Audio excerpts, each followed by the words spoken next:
and welcome to Logan Sounds Off, where I talk about books, music, and a whole lot more. I'm your host, Logan Kelly.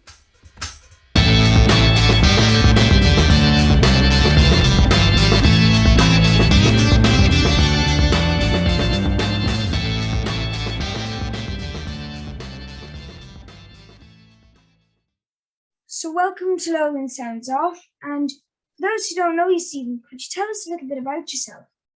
Well, the reason why I think I'm on being interviewed by you is because I have a podcast with a friend of mine called Jason Carty, and it's a sort of a hobby, I suppose. But I work, my day job is as a lawyer, a solicitor.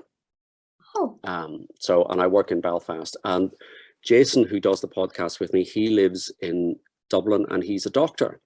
So we do the podcast as a sort of a hobby, and because it's completely different from our day jobs.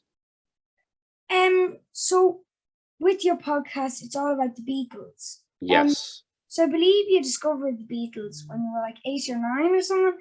I listened to your first episode, and it was when I was very young. Watching Help. Yeah.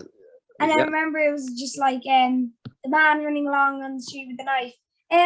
So how did you really discover them? Like, could you give some more in-depth kind of explanation? Okay. Well, I first remember being aware of the Beatles whenever I was about your age, maybe a bit younger than you, maybe 9 or 10. And one of they have a couple of films that they did whenever they were together. And one of the films is called Help. And I remember seeing that on my parents' television. And it was so long ago that the film was in black and white. And I just remember thinking the film was very funny and that the music was great. And then the next time I was out shopping with my mom, we were in, I think maybe in a big sort of shopping complex, and there was a record shop. And I asked my mom, could we buy a Beatles record? And I just picked the first one that I saw that had a nice cover. And it was a collection of their singles. And that was really, that was the first time. Have you ever seen the film Help? No, actually, I have not seen it. It's a bit like a kind of spoof of James Bond, where they're being chased by people and then they're running all over the world and they're skiing and then there's water skiing, and so it's a kind of parody of James Bond. The best type of movie, and people don't get this, is a spoof. You're right. And I go to the lads outside, that's a total spoof, and they're like, spoof? Because down here, not many people know what spoof means for some reason. Yeah. But why do you like the Beatles? Or like, what are your reasons of liking the Beatles? Well, I think initially, whenever I just liked the songs. You know the way some people, you just hear a song and you don't even know why you like it. You just think that's a great song and it's catchy, and it didn't sound like anything else, because this would have been 1973 or 1974, and all of my friends were listening to David Bowie or the Bay City Rollers and all those bands from the 70s. Yeah. And this just sounded, this was 10 years old at that time. The music was from 10 years previously, and it just didn't sound like anything else. And it was just really, really catchy. And I didn't really know who the Beatles were, and I didn't know they were a big, successful group. I just knew the songs from the film, really. I suppose I might have actually thought they weren't even a real band. They were a bit like a made-up band from the film, you know? Oh, wait. Well, now they're something else. They are. Do you know much about the Beatles yourself, or? Well, I know like Paul McCartney and John Lennon, and then Ringo Starr was in the Beatles. I bet you I've left out one guy. The one guy that you've left out is called George Harrison. He's my favorite. Is he? And you left him out, and he's my favorite. God, well, that is very embarrassing for an interview. But I know they had like a year ago on Disney Plus, they released a massive, like this was massive when it came out, massive documentary or something about them with loads of unseen footage. That's right, called Get Back. And that was directed by Peter Jackson, who did the Lord of the Rings movies. And I think that the documentary was like 8 hours long. It was 3 episodes, and each episode was over 2 hours long. It was crazy. And that was a documentary. The Beatles started in 1962, and then they stopped in 1970. So it was really only 7 or 8 years that they were together. But in that 7 years, they put out 13 albums in 7 years. Way. And in Britain, they had 17 #1 singles in 7 years. So you think how often, whoever your favorite band is now, how many albums, they put years and years go past before they put out an album.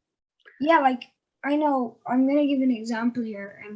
Like, I am into, this is one of the bands I'm into, an indie band called Gorillaz. And, yes. They released an album 2 years ago. It was massive. And they're usually really active, making like 2 albums a year.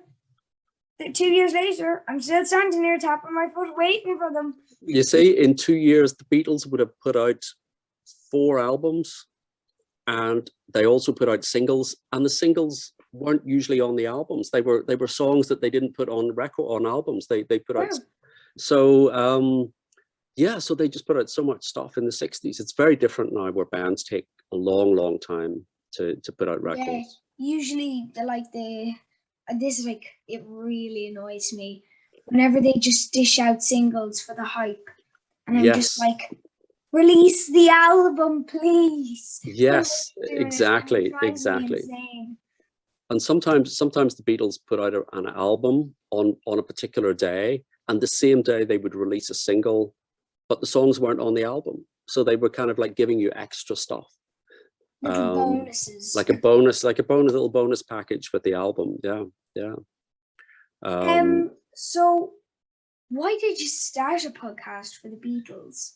That's a very good question, because when I kind of became slightly obsessed with the Beatles, when I was a teenager. So I started listening to them when I was about your age, about maybe 9 or 10 or 11. And then all the way up into my teens, I was really, really obsessed with the Beatles. And I bought lots of books about the Beatles, and I read about the Beatles. And then when I got older and started working, your obsessions start to go away.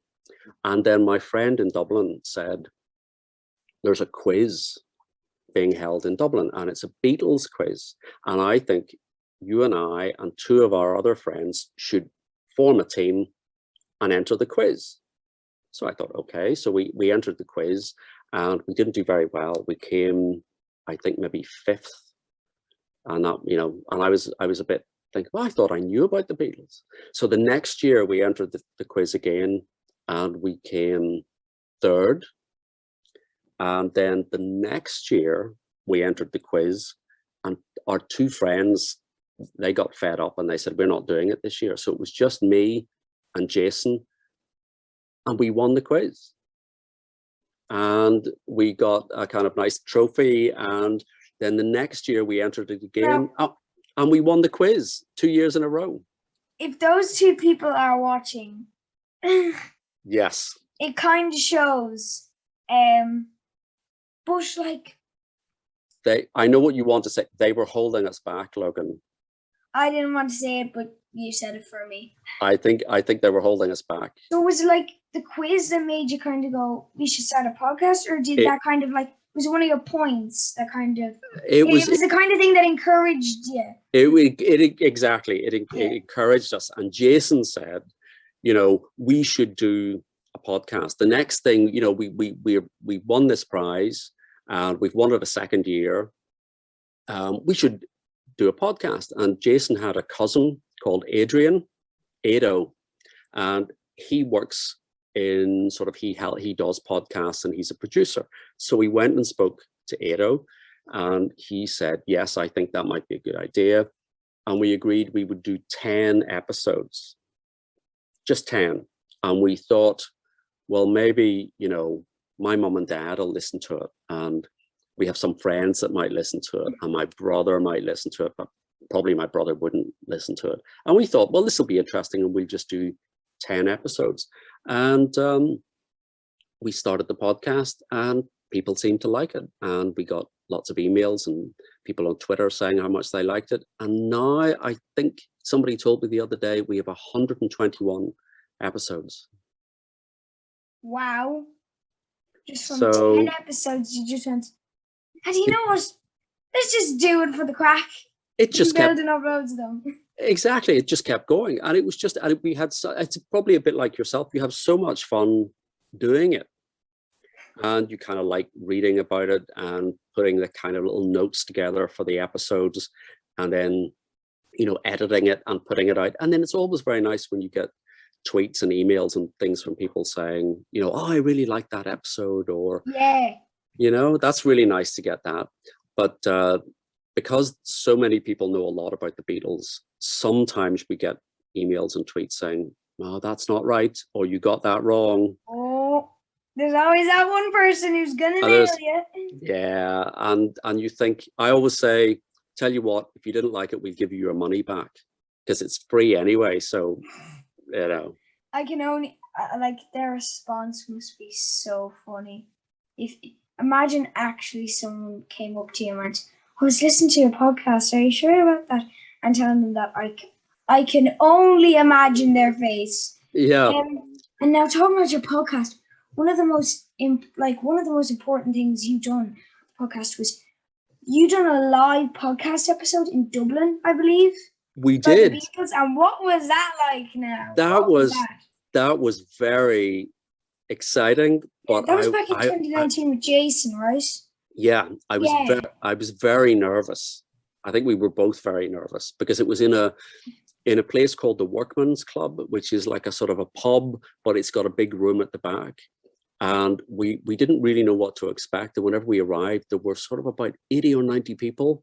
And then we had to get on a stage, and just the two of us sitting, trying to do the podcast, talking to each other, but also realizing there were 90 people sort of sitting, watching us and waiting for us to make a mistake. Or have you ever done that? Have you ever done a live podcast or been on a stage? No, but I know whenever I think of a live podcast, I'll just imagine you and Jason just talking with 90 people, just looking at you with notebooks, waiting to nail you. Waiting to get, yes. Monitoring every last word.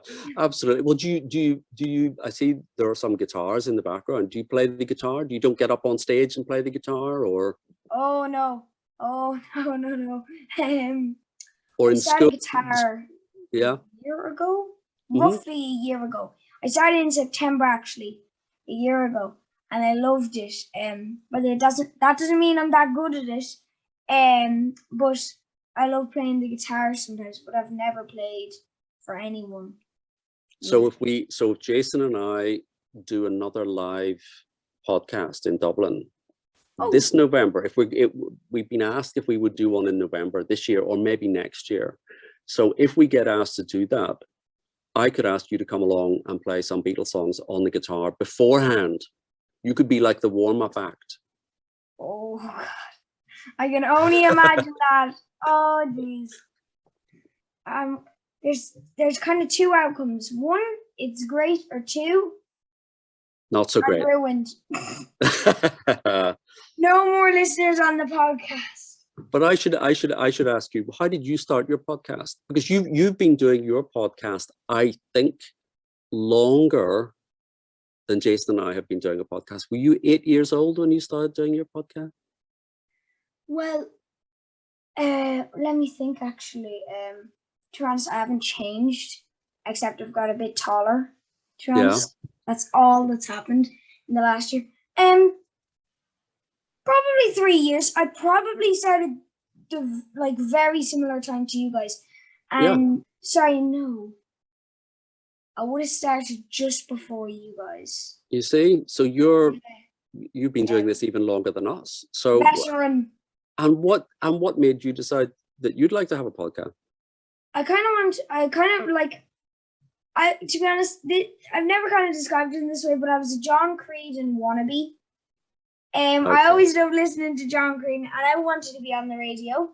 And so I said, "Oh, Santa, please give me a little mic." And he gave me a mic, and then we bought a couple of parts, And we got like, I think my mom's ancient little laptop Yeah. that was fighting for its life in it. And we plugged it up and booted it up. And I was on a Wednesday evening. I put on a song that went at the start that went, "There's a big rock show." And then I went, "Hello and welcome." And that's really when I started. But it's because I've heard some of you, and you put a photograph up. You showed Jason, and you said, "Oh, I started when I was 8 years old school with a tape recorder." You're right. I did. Do you know what? Before we booted up the laptop, it was on tapes, and they were little tiny tapes, and it was hilarious. And I remember doing my first one, and we sat everything on a chair, and I started recording, but the audio, because I was playing from like Spotify to like a tablet, and it sounded terrible, but it was so fun. And then we set up a desk over there, and we had a full-on like home studio thing going on there. It actually looked professional. Yeah. But it was nowhere near it. It was so fun though to do, messing about. But that's the way. That's the way to start. And then this was like maybe not 7, maybe 7 actually. So maybe 7. So you definitely have more experience than I do in doing podcasts and radio. You'd be surprised. Yeah, podcasts and radio and little tape recorders. And do you think this? So is this? I mean, I do this as a hobby, but do you think this is something you might like to do as a job? Oh yeah, big time. Yeah. That's why I started. It was kind of like I kind of went, I'll give it a go, and I started to get a momentum in the last year because of that microphone. It's always going and going on me. But 3 years ago we started, and now we are on loads of social media platforms. Websites in the works. We're on Spotify, we're on Google Podcasts, we're on Apple Podcasts, and we got 150 followers. So we're building up, and then we got 20 subscribers, I think, like that, on YouTube. We had YouTube 23 channel. Now we have 18, because 5 of them was my friend on loads of different devices. Okay, I see. So you have a YouTube channel as well. I haven't seen your YouTube channel. I shall have to check that out. Yeah, that's basically all the videos on Spotify, just as videos. Yeah. Well, we do that too. We put Jason has the YouTube channel, and he puts all the audio up there as well. The little baby that I'm using here, the webcam, I only got that on the 23rd of July for my birthday. But we had to put up pictures because the video, I wasn't in the video. My little tiny face on the chair like this. So I use Audacity now to do the recordings. Yeah. But it's very good. It's very, and one of the interesting things I wanted to ask you about, I was listening to your interview with Thomas Walsh. Oh, that was so, tell you, continue, sorry. Yeah, so and you said one of the first records you bought was Pink Floyd, The Wall. Oh yeah. That was the first record. First record. Next one was funny of Rolling Stones, a tiny little single, and then came along Nirvana, Unplugged, because I had never listened to that before.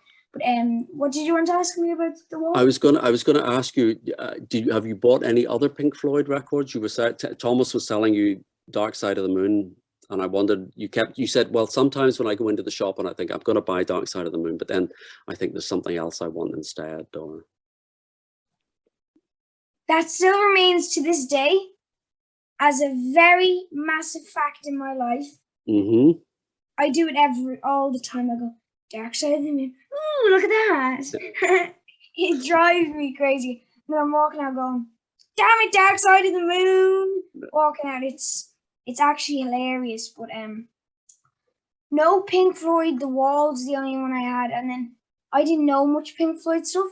But that was like the first time we went CD buying. And he went, oh, we should get the best Pink Floyd. And I went, it's Pink Floyd. And he said, oh, it's amazing. And I just went, no, Dad, I picked up The Cure or something, and then I listened to Another Brick in the Wall Part 2, and I was just like, oh, I should have gotten Pink Floyd. You see. So that's why I got The Wall. And what did you think of the Rolling Stones single? Because I saw the Rolling Stones in concert about 2 or 3 weeks ago, and they played that song, Living in a Ghost Town. Living in a Ghost Town. Yeah, that was very, like, that was a really good single, and that was so lockdowny. It really was, wasn't it? And I bet you every single person who's alive during lockdown will listen to that and go, yep. Yeah, I get it. Total sense. Do you remember them 5 kilometers? Yeah. Do you remember that physical distancing? And do you know that was an amazing. And do you know much about the Rolling Stones? Because they're the other band that I really like, as well as the Beatles. I was actually going to ask you, for the next question, are there any other bands you like? Rolling Stones. Well, obviously Mick Jagger. Mm-hmm. Yeah. I know him, and his singing's brilliant. I like some songs off Beggar's Banquet, and they released an album on 2019, Honk. Honk, yes. The kind of best of thing. And do you know, Living in a Ghost Town, that's when that was first released. Is that right? I think it was actually released in Wow. that. But then they had to go, nobody knows about this song. And it's lockdown, so come in, Living in a Ghost Town, come on in. And then they released it as a single, I think. And then I liked some of the stuff now that they released. I remember I always thought I'd always be laughing my head off singing what's that song with the devil in it? Sympathy for the Devil. Yeah, Sympathy for the Devil. And I'd be going, pleased to meet you, while singing it with voice crack. And it's a very funny song. And then I'm just going, God, Mick Jagger, how do you do it? How do you do it? Yeah, I really like the Rolling Stones as well. So maybe we should do a podcast about the Rolling Stones. That would be good. I know, like, now Bob Dylan, I think he was the name Rolling Stones for all of his songs.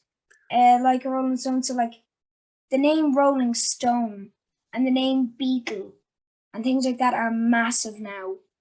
And I think they're kind of simple names, though. I think like so. Rolling Stones and the Beatles. Yeah, because if you think about it, you think the Beatles is a very silly name, and it must, because they've been around for so long and they're so big and they're so popular, nobody really thinks about the name. But if you imagine hearing that for the first time, that must have sounded very odd. I'm going to be honest, I have something that I've never admitted, but the first thing that I think about when I hear the Beatles, surprisingly, is a little dinky Volkswagen Beetle. Yes. That's what comes into my mind. Yeah.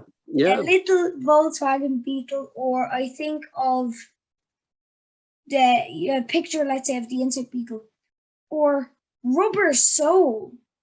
Yes. Also, my uncle gave me a record case, and inside was a calendar of Rubber Soul. Yeah. And I always remember looking at the cover going, was that album cover supposed to be slanted? Looking at it with all the faces beside each other. There's a really good story. Do you know how that happened? No, actually. They went, the photographer came and took all the photographs, and then he said, I've got some nice photographs that I think would be the album cover. I'll bring them round and show it to you. And the way he showed it to them, he put up a piece of white cardboard the size of a record cover, and he projected the photographs onto the cardboard so that they would see exactly what it would look like as a record cover.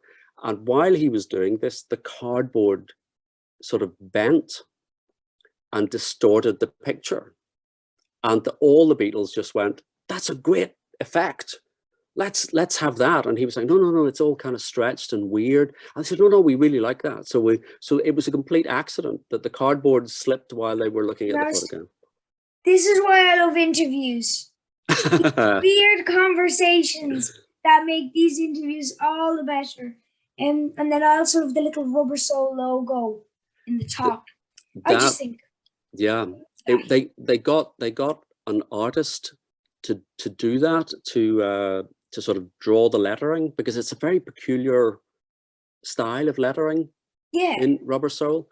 And that artist, years and years and years later, so maybe let's say 10 years ago, he still had all his original drawings of the lettering, and he took it to somebody, to like a big auction house, and said, I was just wondering, I've got this, and people like to buy Beatles memorabilia and things to do with the Beatles. And he just took it in a, like a Dunn's bag or something, or Quinsworth. He took it just in a shopping bag to the auction house, and they said, this is worth over £100,000. And he then put it up for auction, and his original drawings went for that sort of money. Wow! Just by drawing Rubber Soul in slanted writing with a little red pen, you can make 100,000 easy job. That's all you have to do nowadays. Get hooked up with a big band or a big solo artist, and give them a weird slanted writing, and you're done. And wait 50 years, and then you'll be rich. Exactly. And now we're talking about the Beatles here on podcasting, and we can definitely see, and throughout your podcast as well, you're definitely into it. But are there any other interests that you have apart from podcasting and the Beatles? Apart from podcasting and the Beatles, that's a very tricky question. I like to read a lot. I see all these books behind me. I was just going, all those books. I like, Logan Sounds Off is about music and books. Wow. I hate going to bed without reading at least for 10 minutes with a book. I always read for 10 or 15 minutes before I go to sleep. Always. But you see everything on that shelf, you see all of those books? Yeah. Those books are all about the Beatles. Every single one. You see that? You're actually kidding. No, absolutely. Every single one of those books is about the Beatles. This just proves that you are the #1 fan of the Beatles. There is no bigger fan out there. I'm very proud of myself now, because for just a little second there, you were speechless. And I thought, I've made Logan Kelly speechless, The next thing you know, I'll be fainting onto the computer. Donk. Wow, all of them books about the Beatles. That's reading thousands of pages. It's thousands and thousands and thousands of pages. Like, if there's literally a couple of thousand on each shelf. Probably, yeah. That could be nearly 1 million pages about the Beatles. But That's crazy. But you see, the first book I bought about the Beatles was probably when I was 11. So I'm 58 now, so I've been buying books about the Beatles for years and years and years. You're a collector. I'm a collector. I'm a book collector, yeah. But yeah, I do like to read. I like to read other things than just books about the Beatles. So I like history books. I like to read history, and I like sort of spy novels. If you've read John le Carré and things like that. So I like, or James Bond, those sorts of things. Yeah, I think like James Bond were originally books, and I think Dad read a couple of them. Yeah, they were pretty good, like Dr. No and stuff. Dr. No and stuff. Have you ever read? I'm sure you've seen the film Chitty Chitty Bang Bang. It's the one movie that's on the list and has been for years. So I'm so sorry. The same. I know it's about like a child catcher. There's a child catcher and a car that flies. But the same person that wrote the James Bond film, but with the James Bond books. So, which is very strange, because it's a sort of scary children's book, and that he wrote for his own children, but at the same time he was writing James Bond for grown-ups. Whoa. The James Bond writer wrote Chitty Chitty Bang Bang. A lot of people out there will be the exact same as me. Some James Bond people will just be like, God, I never knew that. You see, that's my other hobby, is just useless information. I just gather up lots and lots of strange facts. On this show, call it general knowledge. Let's give it a flashy name. It needs it. General knowledge. Because I tell you, when I set up these interviews, the main aim get all the useless information out of this guy, or all the general knowledge, all this stuff that no one will know. And what's going to be your next move in podcasting? You're interviewing all these musicians. Ooh, probably finishing off the website with my mom. That's a massive aim that we'd like to get that up, and then we're gonna have an interviews with page. Yeah, that'll be fun to have all the names up there. But yeah, probably the website or the 3 other interviews, and then I'm reading a book at the moment called Show Bands and All That Jazz by my uncle's father, Des Hopkins, who the Beatles backed him. Wow. Yeah, the Beatles backed him, and I'm reading the book now, and I think I'm going to interview him after my holidays. And so, did he sing with the show band, or was he play guitar or saxophone? He was a drummer. He was a jazz drummer, and his son, Graham Hopkins, I talked to, and he played with a band called Therapy, and he played with Snow Patrol. And I've seen Therapy. They're from Larne, aren't they? Yeah. They're up in Northern Ireland. Yeah, on a Semi-Detached album. He is now one of the top 100 drummers in the world. So wow.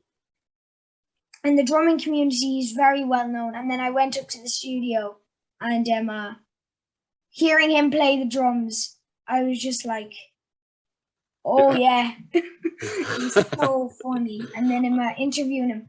It's actually quite interesting, some of the stuff. Like I wondered, was he playing with Therapy whenever I saw them years and years ago? Like Semi-Detached, I think, was 1990s. And his dad played in a show band that supported the Beatles, or the Beatles supported him. Yeah, the Beatles supported him. So that's a good thing. We should get him on our podcast to talk about the Beatles then. Yes, exactly. But what you should do is, whenever you're interviewing him, you should ask him all about the Beatles, and then we can steal your interview and put it on our podcast. That would be. We got a bit of stealing action going on. we should make you our kind of like roving reporter to go out, and anybody that you interview, bring a dictaphone everywhere. Yeah, and if you interview somebody about the Beatles, we can put it on the podcast. Question. You got any questions? Any extra questions for me? Any questions for you? Well, I was interested to know when you started, and you told me that. And I was interested to know if you wanted to make this career. You entered that. You told me that. But the thing that one of the things I really enjoyed listening to on your program were the book reviews. They were just fantastic. And they're just so well put together. And I sent links to your book reviews to my nieces and nephews so that they could listen to it as well. Oh, no way. But it did occur to me that someday you might want to write a book. I mean, I think the interviews are great, but I think the book reviews are even better, because that's all you. That's you having to put all those together. And so my question is, because you like reading so much, and because your book reviews are so good, do you think you might write a book one day? Well, I have an idea in mind that I didn't really want to write a book, but I wanted to write maybe like a kind of story that I could maybe like print it out and put it like, kind of make a kind of like leather bound kind of book, and I'd like to show it to people. It's basically, we done this as a school project. Yeah. And I think it was like, you were supposed to do 2 pages. I was a total Hermione Granger, and I did 6. And I love this idea about a poor plebeian. And I decided I wanted to make a story, and I did. And I set up the base story. And I'm going to finish that off soon, because it was kind of scrapped. I want a sequel about Julius Caesar dies, and the guy's son. This is like 30 years after. The ending of the first story is kind of like, they have a shop. They make a shop after escaping their insula falling down. Because their insula it falls down and they barely make it out alive. And they walk loads, and then they finally get to a nice place. And they set up a shop. And then it's like 12 years later, or it's a good time later, when his son's kind of like in his teenage years. And the end of the second chapter is when a little girl's coming up to the shop who is friends with the teenager, and it's around her age. And they go, "Can I have some bread?" and everything. And then an old lady just screams in the street, "Julius Caesar's dead!" And then it's like chapter 3. There was silence at the dinner table. I kind of wanted to make it really dramatic, but then I kind of scrapped the idea because I was going, "What?" while I was writing it. And you really like Roman history, ancient history? I love history. My favorite show, probably of all time, Horrible Histories. Yes. It's so, like, my granddad told me he actually sat down and he started binge watching Horrible Histories. And he loves it, and we love it here at my house. My sister and I love it. And I always thought it's so funny. And then I read the books and I just went, "God, the books are brilliant!" And then I made a stunning discovery after kind of looking through a couple of bios and doing a bit of maths. I realised the author's 70 now. Wow. Terry Deary, who wrote things, was 50 when he done them. Right. So now he's 70. And that's nearly as old as Paul McCartney or Mick Jagger. I know, exactly. We're talking about these old lads, and then we talk about Horrible History. Well, we've got one right here, and then he's actually in the movie of Horrible Histories. Oh, I haven't seen that. He's coming along. Do you do reviews of movies as well? I don't, actually, and I was always thinking to do them, but oh my god. Now, well, that would be a good thing to do a review. Yeah, actually, definitely a film review on that. It's 13 plus. It's actually PG. It's just because there was violence and alcohol use. Somebody drank a little bit of wine, and then language as in shut up. And that's so they called the overrating, but it's PG, but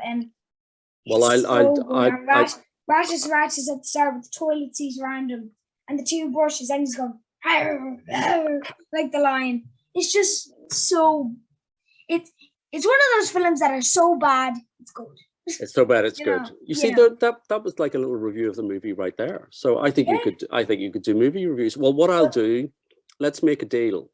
Yeah. Let's make a deal. I'll watch Horrible Histories, and you see if you can find the Beatles film Help. And see if you enjoy that, and you can. I'll have to try and find Help now, just to check it out for the crack. You'll watch Horrible Histories, and I'll watch Help. There we go, and we can exchange. We can exchange our opinions. We can give it a star rating on Twitter. So you're going to write the book, but it's going to be a kind of like a privately published thing, and just one book, and then people will show it to people. I'm 11. I'm not going to do such a good job of it, so. Well, the other thing I thought just give it to one person if they like it, brand. Another person like it, brand. Yeah. Well, that's a good way. That's a good way to do it. The other thing I thought you could do, whenever I was your age, we didn't have the internet, and if you want to find out internet. I know. Imagine. I'm watching. It is true. I'm sorry. Imagine how terrible it was to have no internet, and so if I wanted to find out about the Beatles or about the Rolling Stones, or if Gorillaz had been around and I wanted to find out about Gorillaz, I had no way of finding anything except to go and buy a magazine or to go and buy a book. And I thought, the little reviews that you do and the star ratings and things like that, there's a book there. Yeah. Or maybe on whenever you get your website, you can do like a little kind of reviews. That reminds me of some reviews. I actually done artist reviews at one stage, and I done Joy Division on one, and I looked at Permanent, and some of the songs on there are amazing. But I done a Kate Bush one, and I watched a documentary about Kate Bush. Mm-hmm. It changed my life. It was actually amazing, And now I love Kate Bush's music because of it. And of course now everybody knows Running Up That Hill because of Stranger Things, which, to be honest, is a very stupid reason. Yes. They should just know her because she's so good. And then one song that's very underestimated and very underplayed is called Army Dreamers. Or search up Kate Bush Comic Relief. Wow. Right. And it can show her bouncing around going, wow. And it's hilarious. It's actually so funny, but so good at the same time. And everybody's laughing at her because you can see the strings lifting her up. Yeah. It's hilarious. But that's great. Then you see, you like Kate Bush before everybody else found her on Stranger Things. And things like Babushka. Babushka, yeah. Yeah, great song. And then I remember seeing something where they had a keyboard. They had like this keyboard. And they went, so if Kate wants like a sound, we can put it into this keyboard. And then it showed the guys going, and somebody got a bottle and they went, smash! And then they went, okay. And on the keyboard, then it went, poof, on the keyboard. That you're the smash noise. So you know the smashes in Babushka? Like Yes. Glass Crush. That's what that came from. A little keyboard and a man on a documentary. Well, I did not know that. So there, you told me something I didn't know. Do you listen to, whenever you listen to Kate Bush, or whenever do you listen to them on CD or records or Spotify? Well, I don't have it on CD. Spotify. Kate Bush, unfortunately, the kick inside was lost, I think. And actually, the man. See, I'm very messed up in my mind right here. The nerves. But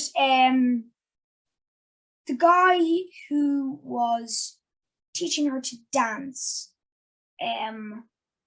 he was a very good dancer now. And she sent him the record, the kick inside. Okay. So yeah, he got the kick inside, I think, very early when it was released. And he loved it, and he just went, wait, is that Kate? Looking at it. And then the only reason why Kate Bush is so big is because of David Gilmour, because he came along. And I think so a lot of people would say that, and I will too, but at the same time, she wrote 100 songs without David. So, you know? If you look on, there's a YouTube clip where I think she sings Running Up That Hill, and David Gilmour is playing guitar with her. Oh, wow. So you should see if you could find that. That'd be very majestic. And you see, that brings us back to Pink Floyd, which is your first record. So exactly. We're having a little cycle thing going on. That was very professional, the way you brought that back to Pink Floyd. Yeah, that's totally what I was trying to do. Have you got any other questions before we go? I don't think so. I think you've answered all my questions. I'm just do want to say how much I enjoy your podcast. And I'm really glad that you followed me on Twitter, because then that has kind of given me a whole new podcast to listen to. And I hope. So, thank you so much anyways for coming on. It's my pleasure. It was very fun to talk to you. And to be honest, I was very nervous before it. As it was during the interview, I was spluttering some stuff. But we got to finish it anyways. And I hope you enjoyed actually talking to me as well. And I'll have to see you on Twitter. And we'll have to talk about the Horrible Histories movie. And this you'll get when you watch it. But this interview was brilliant, quite brilliant. You'll get that when you watch the movie. I really enjoyed it. Thank you very much. And if you let me know when you're going to put this up on the podcast, and then I will put a link up on our website. Brilliant. And hopefully some people that listen to our podcast will listen to your podcast. And hopefully some people who listen to your podcast will find our podcast. That's how it works. We'll have a bit of a link here. Oh, a bit of a link. A link up. Well, thank you, Stephen. It's been such a pleasure. And to tell you now, I will look at the Beatles in a whole different way. That's my work is done. Not just a little Beatle car now. Also, I'll think of not only dear Janine, but Stephen. Thank you very much. Thank you very much. See you, Stephen. Have a great day. Goodbye. You too. Bye-bye. Bye-bye. I hope you enjoyed listening to this episode of Logan Sounds Off. You can follow me on X, Facebook and Instagram at Logan Sounds Off. And don't forget to subscribe and not miss any more cool episodes. Bye guys!